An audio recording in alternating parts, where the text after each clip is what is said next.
Friends, myself doctor Prasoon Hada. आज हम पढ़ने वाले हैं नॉन स्टोइकियोमेट्री त्रुटियाँ। नॉन स्टोइकियोमेट्री त्रुटियों को दो प्रकारों में वर्गीकृत किया जा सकता है, धातु आदि की त्रुटियाँ और दूसरा है अधातु आदि की त्रुटियाँ। धातु आदि की त्रुटियों को हम दो प्रकार से एक्सप्लेन कर सकते हैं, ऋणायन रिक्तिकाओं की उपस्थिति और अंतराकाशी धनायन से। और अधातु आदि की त्रुटियों को हम धनायन रिक्तिकाओं की उपस्थिति और अंतराकाशी ऋणायन के द्वारा एक्सप्लेन कर सकते हैं। हाँ, पहले हम एग्जांपल लेते हैं। यहाँ पे दिखा रखा है चित्र में नॉन स्टोइकियोमेट्री स्ट्रक्चर और F centre of NaCl। NaCl के क्रिस्टल में हम यहाँ देखते हैं कि इसमें इलेक्ट्रॉन क्लोरीन के स्थान पर आ गया है। एक क्लोरीन आयन हट के वहाँ पर इलेक्ट्रॉन प्रदर्शित किया गया है। इसमें ऋणायन रिक्तिकाओं में स्थित इलेक्ट्रॉन को F केंद्र कहते हैं, लिखा हुआ है, क्योंकि यही केंद्र NaCl को पीला रंग प्रदान करता है। F केंद्रों के ये इलेक्ट्रॉन प्रकाश के दृश्य क्षेत्र से ऊर्जा का अवशोषण कर उच्चतर ऊर्जा स्तर में चले जाते हैं, जिससे क्रिस्टल में रंग आ जाता है। F जर्मन शब्द फार्बेन से लिया गया है और जिसका अर्थ होता है रंग। अंतराकाशी धनायन, दूसरा चित्र यहाँ पे दिखाया गया है, presence of cation and electrons in interstitials, यानी अंतराकाशी स्थान में। जब कोई अतिरिक्त धनायन अंतराकाशी स्थान में आ जाए और क्रिस्टल को विद्युत उदासीन बनाने के लिए ऋणायन अपने इलेक्ट्रॉन अंतराकाशी स्थान में छोड़कर स्वयं परमाणु के रूप में बाहर रह जाए, तो क्रिस्टल में धातु की अधिकता हो जाती है। इसमें ZnO का एग्जाम्पल लिया गया और इसमें अच्छे से बताया गया है। Zn+2 ने अंतराकाशी स्थान में स्थान ग्रहण कर लिया है और ये दो इलेक्ट्रॉनों को किस में छोड़कर गया है? अंतराकाशी स्थान में। तो अंतराकाशी Zn+2 नज़र आ रहा है चित्र में और अंतराकाशी इलेक्ट्रॉन नज़र आ रहे हैं। ZnO एक सफ़ेद रंग का पदार्थ है, लेकिन गर्म करने पर यह पीले रंग का हो जाता है। इसका पीला रंग मुक्त इलेक्ट्रॉनों की उपस्थिति के कारण है। दोनों प्रकार की धातु आदि की त्रुटियां मुक्त इलेक्ट्रॉनों की उपस्थिति के कारण चालकता प्रदर्शित करती हैं। इस प्रकार के क्रिस्टलों की चालकता ऋणावेशित इलेक्ट्रॉन के कारण होती है, अतः इन्हें N प्रकार या N नेगेटिव का अर्धचालक भी कहा जाता है। अब देखते हैं FeO का उदाहरण लेते हैं। FeO के क्रिस्टल में ये किसका एग्जाम्पल है? धनायन रिक्तिकाओं की उपस्थिति का। इस क्रिस्टल में जब एक Fe+2 आयन बाहर चला जाता है तो दो Fe+2 आयन अपनी ऑक्सीकरण अवस्था बढ़ाकर Fe+3 में बदल जाते हैं। यहाँ पे दिखाया गया है non stoichiometric structure of FeO, presence of cation in interstitials. पहले हम देखते हैं FeO का स्ट्रक्चर।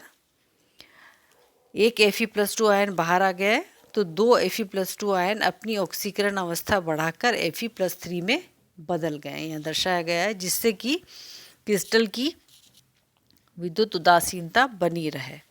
इस प्रकार क्रिस्टल में अधातु आयन यानी कि O2- की क्या हो जाती है? अधिकता हो जाती है और धनायन रिक्तिका उपस्थित हो जाती है। धनायन रिक्तिका यहाँ पे नज़र आ रही है। जब किसी क्रिस्टल के अंतराकाशी स्थान में अतिरिक्त ऋणायन स्थान ग्रहण कर ले तो क्रिस्टल में अधातु आदि की त्रुटि आ जाती है। कैसे? यहाँ पे ये X और Y स्ट्रक्चर से बताया गया है। क्रिस्टल की विद्युत उदासीनता को बनाए रखने के लिए धातु आयन अपनी ऑक्सीकरण अवस्था बढ़ा लेते हैं।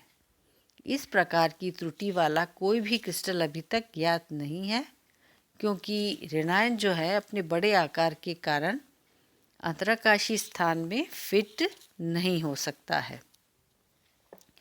तो यहाँ पे ये दर्शा रहा है अंतराकाशी ऋणायन से उत्पन्न धातु की कमी। उपयुक्त दोनों प्रकार के अधातु आधिक की त्रुटियों में धनावेश की अधिकता होती है। अतः यह P प्रकार के या P पॉजिटिव अर्धचालक कहलाते हैं और चालकता दर्शाते हैं। जो यौगिक इन दोनों में से किसी भी प्रकार की त्रुटि रखते हैं उनमें मुक्त इलेक्ट्रॉन पाया जाता है, जिसके कारण ये रंगीन होते हैं और विद्युत का चालन कर सकते हैं। चूँकि मुक्त इलेक्ट्रॉन की संख्या इसमें कम होती है, अतः इनकी चालकता जो है धातुओं की अपेक्षा कम होती है। फलस्वरूप ये यौगिक जो है सेमीकंडक्टर्स कहलाते हैं। नेक्स्ट है अधातु आधिक क्रिस्टल में दो कारणों से हो सकता है। अधातु आधिक कैसे कैसे हो सकता है देखते हैं।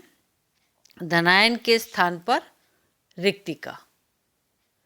धनायन के स्थान पर रिक्तिका है। यदि क्रिस्टल बनते समय धातु आयन की कमी हो तो कुछ धनायन साइट्स रिक्त रह सकती हैं। तब क्रिस्टल की विद्युत उदासीनता को बनाए रखने के लिए कुछ धनायन उच्च ऑक्सीकरण अवस्था में आ जाते हैं, जैसे कि चित्र में दिखाया गया है। यहाँ हम देख सकते हैं FeO में FeS, FeO, TiO ये इसके अच्छे उदाहरण हैं। जब इस प्रकार के क्रिस्टल में विद्युत धारा प्रवाहित की जाती है तो करंट के प्रभाव में अधिक ऑक्सीकरण अवस्था वाला आयन एक इलेक्ट्रॉन पड़ोसी आयन से ग्रहण कर लेता है। इसके फलस्वरूप Fe+3 Fe+2 आयन में और Fe+2 आयन Fe+3 आयन में परिवर्तित हो जाता है। इस तरह से बनने वाला Fe+3 आयन दूसरे Fe+2 से एक इलेक्ट्रॉन ले लेता है और Fe+2 में परिवर्तित हो जाता है। यह प्रक्रिया चलती रहती है और पदार्थ अर्धचालक की भांति व्यवहार करता है। अब नेक्स्ट है अंतराकाशी स्थान में ऋण आयन।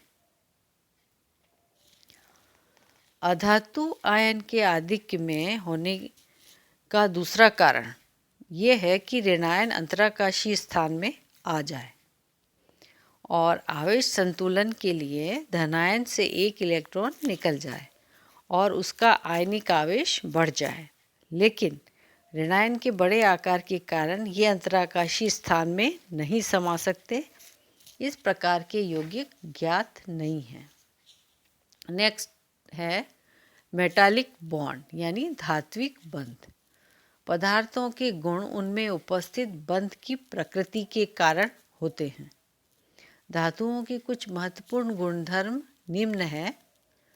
धातु जो हैं धातु विद्युत और ऊष्मा के चालक होते हैं। विद्युत चालकता तापमान बढ़ने से कम होती है। ये मेलिएबल होते हैं, डक्टाइल होते हैं।